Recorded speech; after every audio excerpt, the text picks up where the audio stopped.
boa tarde. Que bom estarmos aqui novamente, né? Eu estou muito feliz, porque você está aqui. Que não ia ter graça nenhuma eu estar aqui falando sozinho, né? Com as paredes. Apesar que tem um pessoal assistindo ali, né? Um abraço para vocês também. Tem uma pergunta para vocês, antes da gente orar. Quem está aqui, não vale o pessoal da equipe aí de apoio, pela terceira vez? Levante a mão. Quem veio todos os nossos encontros? Olha, não vale o pessoal da equipe. Vale a mãe do pessoal da equipe. Essa vale. Tem mais alguém? Ó, levanta bem alto. Estou vendo. 1, 2, 3. Tem? Então eu vou dizer uma coisa para vocês. Vocês que vieram todas as vezes, as 3 vezes, semana que vem eu vou ter um presentinho para vocês, se vocês vierem. Porque dizem que para criar um hábito precisa 21 dias. Quanto que é 21 dias? 3 semanas. Então, hoje completou 2 semanas, né? Porque veio a primeira, a segunda, a terceira. Semana que vem vocês vão criar o hábito, não vão largar nunca mais de vir aqui. Então, vocês que vieram às 3, semana que vem eu vou perguntar de novo. Quem teve às 4, você levante a mão, eu vou ter uma lembrancinha especial para vocês. Nesse momento, eu queria convidar vocês para, em reverência como nós estamos, curvarmos nossa fronte para falarmos com Deus. Querido Deus, obrigado pela semana que passou, por tudo que nós vivemos nela. Alegrias, tristezas, mas uma coisa nós sabemos, o Senhor estava lá. E por isso nós estamos aqui na casa, na tua casa, a casa do nosso Deus, Deus Pai, para juntos, unidos, como irmãos e irmãs que somos, adorarmos a Ti e ouvirmos um pouco do Teu amor, da Tua palavra.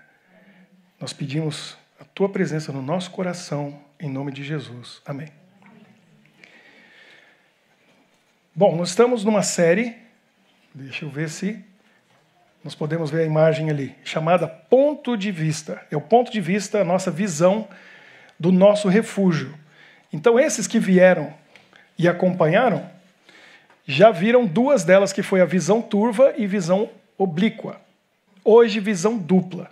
Se você perdeu, não tem problema. Você sabia que nós temos o Instagram, nosso refúgio, e tem também um canal no YouTube. Os encontros que nós tivemos anteriores estão lá. Aí, se você quiser rever, ou se você perdeu, vai lá durante a semana, gasta um tempinho. A mensagem é 30 minutos, um pouquinho mais. Tem dia que vai ser menos. Mas você vai lá e vai ver a mensagem que é visão turva e visão oblíqua. Hoje, visão dupla. Por que visão dupla? Olha que interessante. Isso aqui é uma deficiência, né? Uma pessoa que está vendo de maneira dupla, ela não está vendo corretamente. Mas eu vi isso uma vez em um filme que talvez você tenha assistido. Se você não assistiu, perdeu metade da vida. Quem que não viu?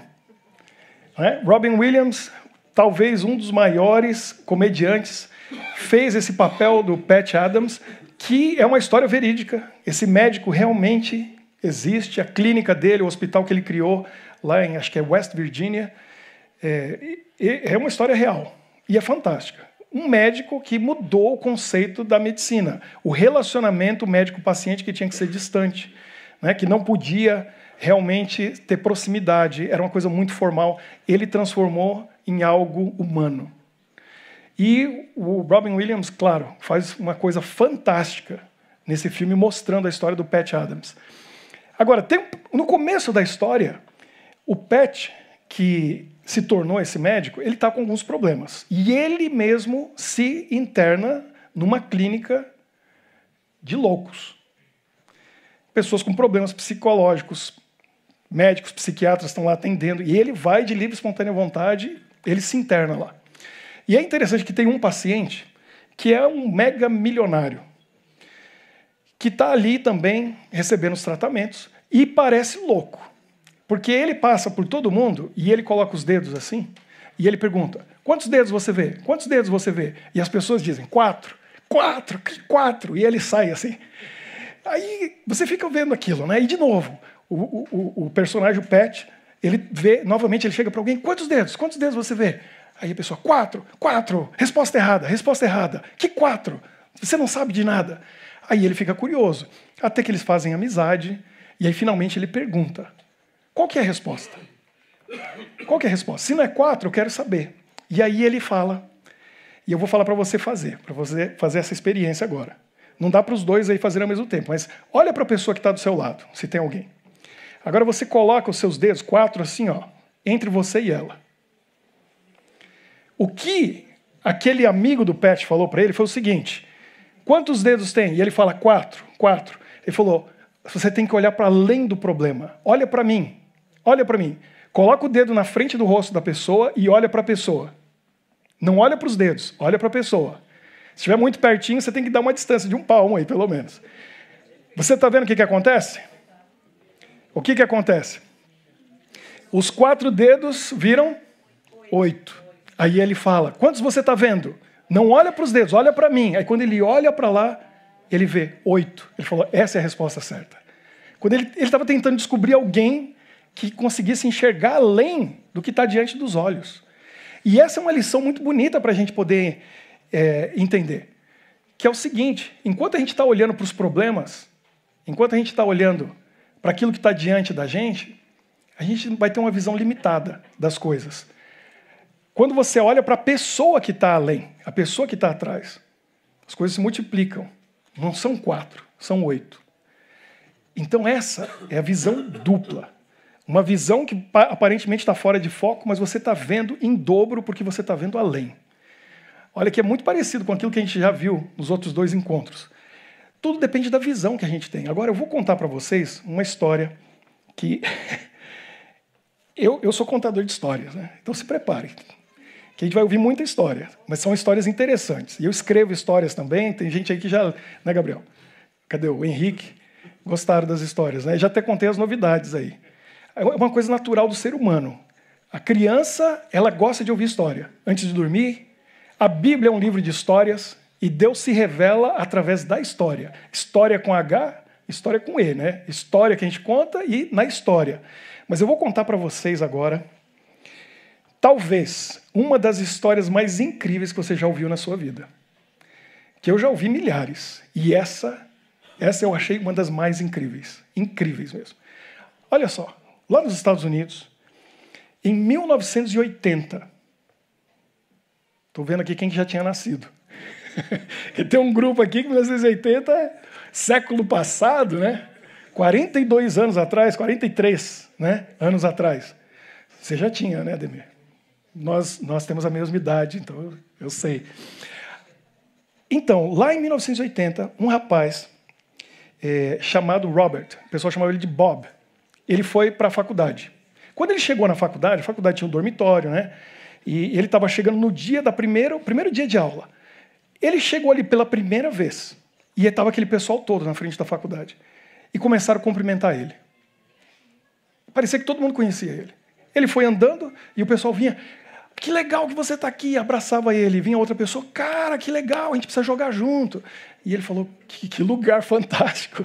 Eu não sou popular, não sou conhecido, mas todo mundo... As meninas vinham e beijavam ele. E falando, que bom que você voltou esse ano, a gente achou que você... Aí ele começou a achar estranho. Peraí, não sou eu. Até que, quando ele entrou no prédio, foi no dormitório, indo em direção ao quarto dele, alguém chegou para ele e falou assim, Ed, que legal que você está aqui. Aí ele falou, quem que é esse Ed?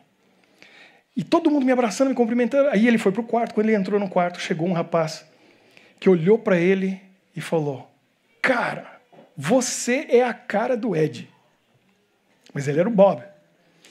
E aí, na hora, esse cara que era o melhor amigo do Ed, pegou o braço dele e falou assim, ó, vem comigo que a gente vai ligar para o Ed agora. Porque o Ed é meu melhor amigo e eu sei que ele não voltava para a faculdade esse ano. E se você está aqui e você é a cara dele, só tem uma explicação. Aí eles foram, telefone. Naquela época, né, não tinha isso aqui, né? Era no dinheiro. Lá nos Estados Unidos, pegavam uma moedinha e colocaram lá e ligaram. E o Ed estava em casa, ele não voltou para a faculdade. O amigo dele sabia que ele não ia voltar. Falou, Ed, você não vai acreditar, mas você está aqui comigo. E aí começou a falar para ele, descrever. Falou, você tem que encontrar esse cara. O Bob é a sua cara, só tem uma explicação para isso. Aí ele falou, me diz uma coisa, você não é filho adotivo? Ele falou, sou. Aí ele perguntou, e você, Bob? eu também. Aí ele perguntou, Ed, quando que você nasceu? Ele disse, no dia 12 de julho de 61. E você, Bob? 12 de julho de 61. Falou, vamos embora para a casa do Ed agora. Entraram no carro, viajaram 2, 3 horas, chegaram lá quase meia-noite. E aí bateu na porta, e a mãe atendeu, e aí eles entraram e deram de cara um com o outro. E quando eles deram de cara um com o outro... Peraí, deixa eu passar aqui. Aqui. Quando eles deram de cara um com o outro, essa foto foi tirada naquele momento. Quem estava lá e viu, disse que eles ficaram assim, ó. E rindo. E eles movimentavam juntos, como se fosse espelho. Como se fosse a mesma pessoa. E eles não podiam acreditar que eles estavam olhando para eles mesmos. E descobriram que foi a mesma agência de adoção que separou eles no momento do nascimento. Foram para famílias diferentes. E aí o que aconteceu? Não se encontraram por 19 anos. Eles estavam com 19 anos de idade. Foram se ver pela primeira vez. Foi uma coisa fascinante para os dois. Foi uma coisa impressionante. Mas a história não para por aí. Porque eu falei para vocês que é das histórias mais incríveis que você vai ouvir na sua vida. Porque a história surpreendeu todo mundo. A família de um, a família do outro. E os dois realmente eram gêmeos univitelinos, idênticos, que nunca se encontraram por 19 anos. O que aconteceu foi o seguinte. A história, em seguida, foi parar no jornal. Estou tentando passar aqui, não está passando. Aí. Essa foi a foto que foi para o jornal, e foi capa do jornal em Nova York. Eles moravam na região de Nova York. E o pessoal ficou impressionado com a história. Essa história ficou famosa. Só que aconteceu o seguinte. Teve uma garota que olhou para a foto no jornal no dia seguinte, quando o jornal saiu, tiraram a foto, fizeram a entrevista com eles, o jornal saiu. Ela olhou e falou assim, peraí. Ela olhou para aqueles dois e falou assim, eles são a cara do David. O irmão dela. Aí falou, mãe, vem aqui. Mostrou para a mãe e falou, será que parece demais com o David? Aí a mãe dessa moça falou assim, não sei. Mas aí quando ela viu na foto, aparecia a mão deles. Uma mão do lado da outra assim, um no ombro, outro no outro. E eles tinham uma mão bem grande. É uma coisa assim fora do normal, dava para ver que era diferente. Ela falou, olha a mão dele. A mão do David. Aí o David chegou em casa e estava com o jornal na mão. E falou, mãe, você tem que ver isso aqui. Ela falou, não, você tem que ver isso aqui. Aí eles trocaram de jornal. Porque ele estava com um jornal e ela estava com outro jornal. Ele falou, só tem uma explicação para isso. Então, vamos ligar. Ligaram no jornal, pegaram a informação de um deles, acho que do Ed, e o David ligou. A mãe do Ed atendeu. E aí, ela falou, pois não. Ela falou, olha, o Ed está aí? Não, não está, aqui é a mãe dele. Falou, aqui é o David. E falou o sobrenome e tal. Eu preciso falar com ele. Porque eu estou com um jornal aqui na mão e eu estou olhando para mim mesmo 2 vezes no jornal. São 2 irmãos gêmeos univitelinos que estão aí no jornal e eu acho que eu sou o terceiro. Ele ouviu o barulho do telefone caindo. E aí alguém disse que ouviu ela falando assim, eles estão vindo da marcenaria, estão fazendo de madeira cópias, porque não é possível. E aí ele foi lá se encontrar, e eles realmente se encontraram, e está aí.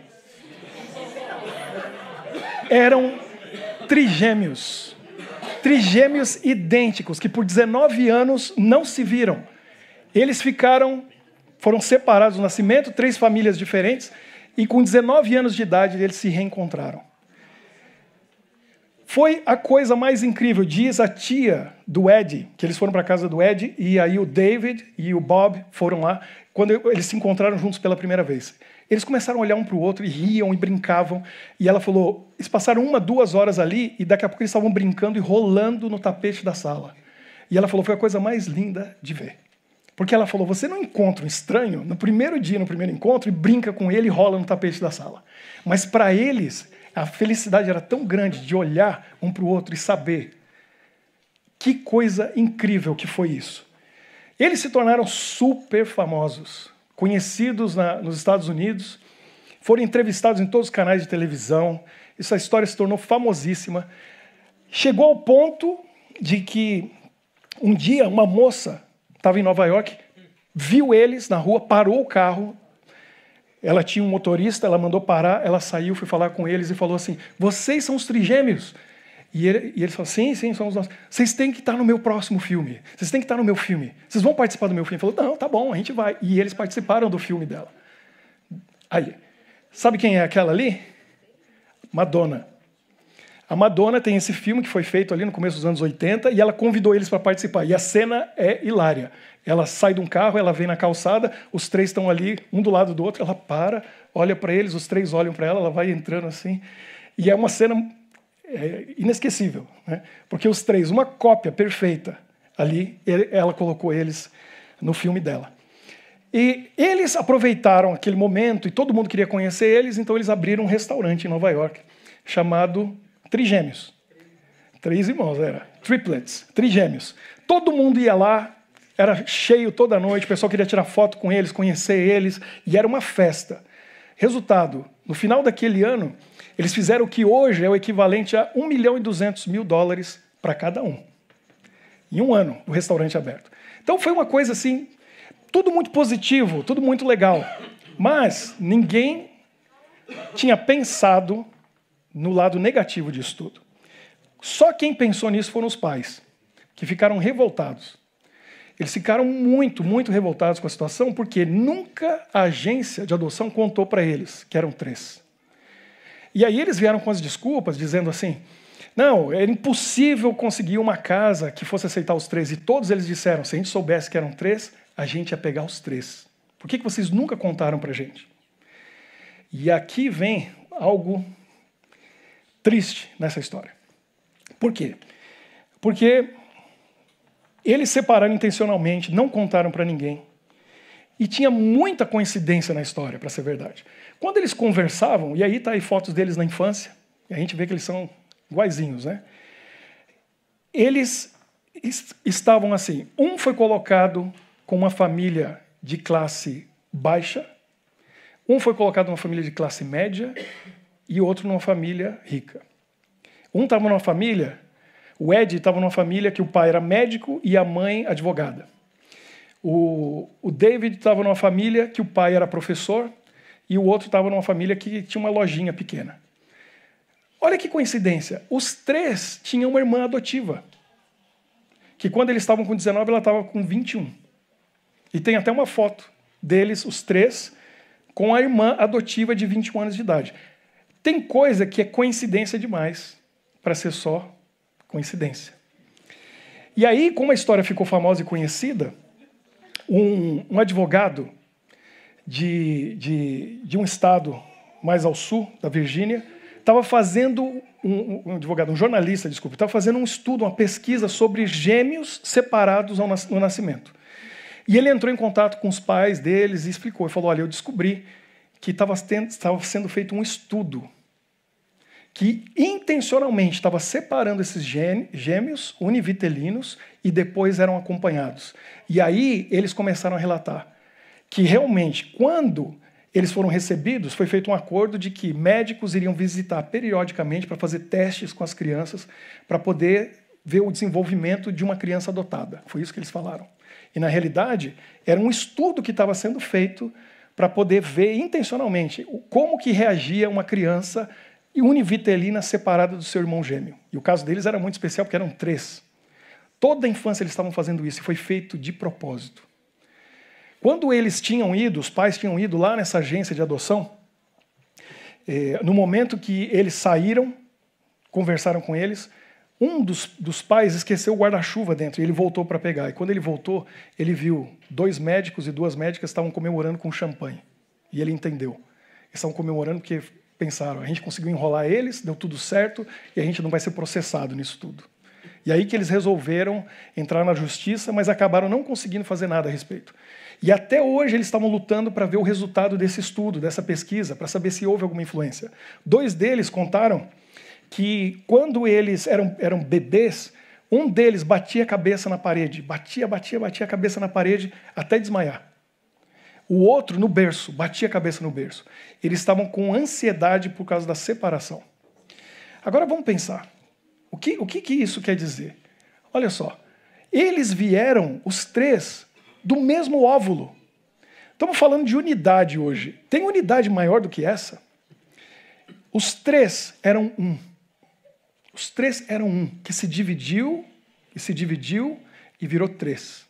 Mas eles vieram do mesmo óvulo, os três, que se desdobrou em três. Eles ficaram, por volta de 9 meses, dentro do mesmo lugar aconchegante. Que intimidade é essa? Coladinhos, grudadinhos um no outro, juntinhos, e nasceram juntos. Aí eles ficaram num berço grande, um do ladinho do outro, por 6 meses. Foi quando eles foram separados. E a tia de um deles estava pensando sobre isso e ela diz, imagina, você está por 6 meses, um bebezinho, sentindo aquele calor do lado. E de repente aquele calor some. E aquele ser que estava junto com você, desde o óvulo, foi arrancado de você. Isso gerou muitos problemas. E muitas consequências nisso. E a questão era, será que o DNA tem mais influência em quem nós somos ou é a criação? Era isso que eles queriam descobrir. E claro que a criação influencia bastante, é uma luta para a gente saber. Porque quem via eles, via que apesar deles por quase 20 anos estarem longe, eles se moviam da mesma maneira, eles falavam do mesmo jeito, eles conversavam e um começava a frase e o outro terminava. Se você fazia uma pergunta para os três, praticamente os três respondiam a mesma resposta juntos. Eles tinham os mesmos gostos e a mesma personalidade, era tudo muito parecido. Mas a educação e a formação fez muita diferença. O Ed, com 35 anos de idade, cometeu suicídio. E era o mais feliz e alegre deles. Uma coisa muito triste. Mas aí eles começaram a analisar e viram que teve a ver, talvez, parte com a educação que ele recebeu dos pais. E era justo o Ed, que era da família rica. Do pai que era médico e a mãe advogada. Tinha tudo. Era um rapaz feliz. Mas tudo isso teve uma influência muito grande na vida deles. Deus, Ele criou a gente de uma maneira tão especial. E Ele criou a gente para estar unido com Ele e uns com os outros. Esse era o plano original de Deus. O pecado veio e criou essa separação entre nós. Mas a natureza mostra tanta coisa que é conectada. E essa história faz a gente pensar que nós também, todos nós somos filhos do mesmo pai e da mesma mãe. Não dá para fugir. Se você crê na evolução, você vai pensar de uma maneira, mas se você crê na Bíblia, na palavra de Deus, você vai entender que todos nós somos irmãos. A gente veio do mesmo pai e da mesma mãe. Todo mundo é parente no final da história. Uns mais próximos, outros mais distantes, né? Mas a gente é parente. Minha esposa estava me falando hoje de uma moça que vem na nossa igreja e ela falou que ela descobriu que 2 sobrenomes dela são os mesmos que o meu. E ela é de Goiás. E meus pais são de Goiás. Meu pai é de Porá, minha mãe é de Santa Helena. Ela falou, deve ser parente sua. Eu falei, deve ser. Não sei se é perto, mas deve ser uma prima meio distante. Mas no fundo nós somos todos conectados, ligados. E o pecado veio para separar, para distanciar, para quebrar essa conexão que Deus quer ter com a gente e que Ele quer que nós tenhamos uns com os outros. Você já se apaixonou alguma vez? Já se apaixonou? Já sentiu aquela coisa? Eu ouvi uma frase uma vez que é tão interessante, que você vê um casal de namorados apaixonados, eles estão segurando um na mão do outro. E olha que frase interessante. Parece que a corrente sanguínea dele passa pela mão para dela e volta dela para ele. Eles estão com o mesmo sangue fluindo. Um sangue quente, né? E está correndo ali. Porque é aquela intimidade. Já deu um abraço numa pessoa quando você está apaixonado? Sabe aquele abraço com vontade? É. A gente está tendo ideia, mas eu tenho que falar, porque Deus fez isso e é a coisa mais linda que Deus criou. Sabe aquele abraço que você tem a impressão assim que um quer entrar dentro do outro. Você quer entrar dentro do outro, mesmo. Você quer saber os pensamentos da outra pessoa, quer ter uma mente só. E Deus fez isso. Ele criou isso para mostrar o que é essa união. E na Bíblia o verbo usado é conhecer. Então, conheceu Isaac, conheceu Rebeca. O que ele fez? Levou para a tenda da mãe dele, que tinha falecido, e ele se uniu a ela. Eu estava conversando com alguém esses tempos atrás, dizendo o seguinte, uma regra da física, 2 corpos não podem ocupar o mesmo espaço. Certo? Mas qual que é o mais próximo disso que nós chegamos? Deus criou algo. A união de um homem e uma mulher, naquele momento, é quase como que se 2 corpos estão ocupando o mesmo lugar no espaço. Olha que coisa fantástica. Deus deu para nós esse privilégio de união, uma unidade tão próxima, tão íntima, que você fala, eu te amo tanto que eu queria que você fosse eu e eu fosse você. E a gente fosse um. E é isso que Deus falou que é para se tornar. Homem e mulher se unem para se tornar um. E aí, dessa união de amor, vêm os filhos. E se forma uma unidade, família. Que coisa maravilhosa, que coisa incrível. Está ali aquela unidade, que tem atritos por causa do pecado, tem problemas, mas que se ama e Deus criou essa unidade. Aí um conjunto de famílias forma a nossa comunidade aqui, que também tem que estar unida, que também tem amor. Na Bíblia a gente encontra alguns textos falando sobre isso. Deixa eu ver se meu controle vai funcionar. Não está funcionando. Olha, você talvez já tenha ouvido esse texto, que está em Eclesiastes 4:12. Fala do relacionamento aqui. Fala dessa unidade. Fala assim que 2 é melhor que 1. Não tem problema nenhum ser 1, mas 2 é melhor. E ele lá fala, por quê? Porque se tiver frio, um aquece o outro. Né? Se você está pensando em planos financeiros, um só trabalhando é mais difícil atingir. 2 trabalhando juntos, morando na mesma casa, vai atingir mais rápido, vai ser mais fácil. Além de um motivando o outro. E lá tem uma série de coisas, e vai falando, 2 é melhor. Se vier um inimigo lutar, você vai lutar sozinho? Não, tem alguém para te defender. Você tem alguém com você. E aí, o sábio escreve dizendo o quê? O cordão de 3 dobras não se rebenta com facilidade. Ele termina essa parte falando da união de 2 pessoas, e a gente pode pensar em qualquer relacionamento nosso. Pode ser um relacionamento de amizade, pode ser um relacionamento amoroso, mas pode ser um relacionamento pai e filho, entre irmãos. Mas ele diz 3. Você pega uma corda e ela está entrelaçada, não 2, mas 3, vai ser difícil arrebentar. É isso que ele está dizendo. E quem que é esse terceiro? A gente não tem dúvida.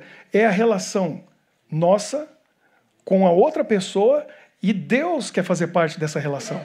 Ele quer se unir a nós nessa relação. Pode passar mais um, por favor. Agora, aqui em João 17, Jesus, ele faz a sua última oração antes daquele final, no Calvário. E essa oração é longa. Você pode depois, tarefa de casa, João 17, leia a oração de Jesus. E ele ora pelos seus discípulos. Ele ora pelos seus discípulos e pede uma coisa para o Pai, que eles sejam unidos. Porque 3 anos e meio, Satanás só trouxe isso para os discípulos de Jesus. Desunião. Eles discutindo e brigando o tempo todo. Quem vai ser o maior? Quem vai ser o maior? Quem vai ser o maior? E Jesus estava ensinando para eles unidade, união. E aí ele diz o seguinte, na oração. E eu costumo dizer para as pessoas, você sabia que Jesus orou por você? Jesus orou por você e por mim. Porque ele diz o quê? Não rogo somente por estes, mas também por aqueles que vierem a crer em mim por intermédio da sua palavra. Você crê em Jesus? Então Jesus orou por você. Porque ele falou, eu estou orando, Pai, agora por aqueles que vão crer em mim. Jesus estava orando por você e por mim. E o que ele pediu para o Pai? A fim de que todos sejam um.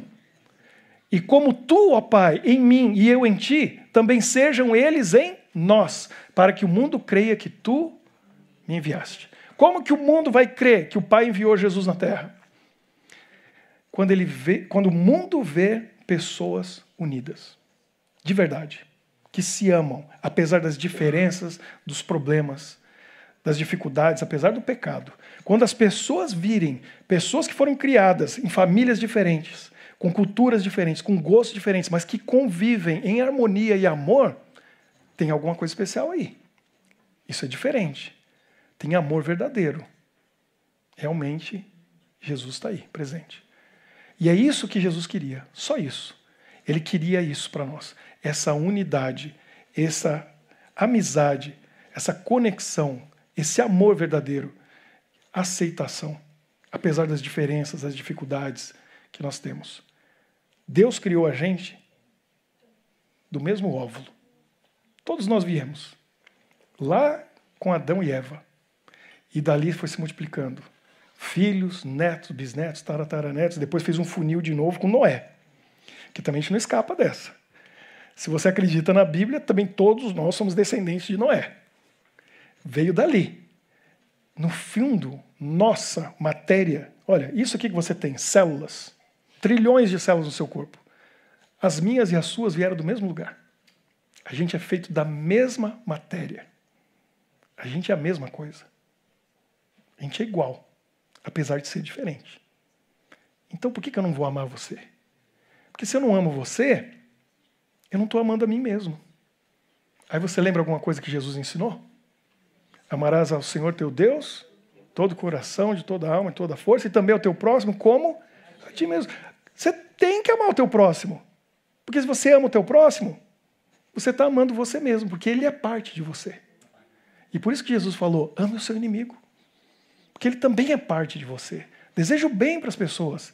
Porque vocês, como aqueles trigêmeos, vocês vieram do mesmo lugar. Vocês são a mesma coisa. Um pode ter tomado um caminho diferente, como aconteceu com Ed, que infelizmente os dois irmãos dele estão vivos hoje. Mas ele cometeu suicídio. Cada um tem uma história diferente. Mas a gente veio do mesmo lugar. E a gente pode ter esse amor uns pelos outros. Se a gente deixar Jesus tocar nosso coração e nós ouvirmos essa oração, e se nós formos um com Ele, como Jesus e o Pai é um, Ele quer que nós com eles, com Jesus e o Pai, sejamos um. Aí a gente vai pensar como Jesus. Aí a gente vai amar como Jesus. Aí a gente vai compartilhar nossa vida com os outros, assim como Ele fez. A gente vai ler a história dele na sua palavra e a gente vai se identificar. E a gente vai dizer, é meu irmão mais velho, porque eu fui adotado na família dele, como diz em João no capítulo 1. E eu vou seguir esse modelo, esse exemplo. Então eu espero que você, vindo aqui na nossa comunidade, nesse refúgio, que você possa se sentir seguro aqui. Porque aqui você tem irmãos e irmãs, pessoas que são iguais a você, que a gente veio da mesma natureza. A gente foi criado por Deus para amar e ser amado, para a gente se conectar. Seja no olhar, seja no sorriso, seja num bate-papo, seja dividir uma refeição juntos. Deus quer a gente unido. Porque se a gente estiver unido, o mundo vai olhar para nós e vai dizer, tem um Deus. Porque isso aí não é normal. Tem uma coisa muito especial. E quem sabe a gente vai olhar um para a cara do outro e vai dizer, como a gente é parecido? Como aqueles três, que olhavam e viam eles mesmos. A gente pode isso. Porque se você for o reflexo de Jesus, e eu também, a gente desaparece. E eu olho para você, eu vejo Jesus, você olha para mim e vê Jesus também. E aí é o rosto dele que fica estampado em todos nós. Eu quero convidar você nesse momento para se colocar de pé, para a gente fazer uma oração e pedir para Jesus fazer isso tudo realidade na nossa vida e realidade aqui na nossa comunidade. E a gente possa sempre se lembrar de que nós somos a mesma coisa, a gente veio do mesmo lugar. E a gente vai também para o mesmo lugar, juntos, morar na mesma cidade, sermos vizinhos, e Jesus vai estar lá para receber a gente de braços abertos. Senhor Deus, muito obrigado de todo o coração por esse momento tão especial que nós passamos juntos aqui. Obrigado porque nós aqui, nesse refúgio, encontramos amigos verdadeiros, pessoas que nós podemos contar, confiar, porque nós somos irmãos e irmãs e nós queremos muito, Senhor, desenvolver esses relacionamentos que nós sabemos vai durar essa vida e a eternidade, porque nós vamos juntos para o local de origem, que é o teu amor, que é o teu abraço, que é a tua presença. Que possamos levar daqui desse local esse sentimento, este amor, para os outros que não conhecem ainda, que não têm ainda esse privilégio, que nós possamos compartilhar com eles e ao eles olharem para nós, eles possam ver no nosso olhar o olhar de Jesus, na nossa voz a voz de Jesus, que os nossos ouvidos possam ouvir o que eles têm a dizer, nós possamos ouvir Jesus falando, eles falando como Jesus ouviria, que nós possamos tocar e o nosso toque seja a mão de Jesus. Abençoe-nos, Pai. Colocamos a nossa vida nas Tuas mãos e pedimos a Tua bênção durante essa semana que está diante de nós. Em nome de Jesus oramos. Amém.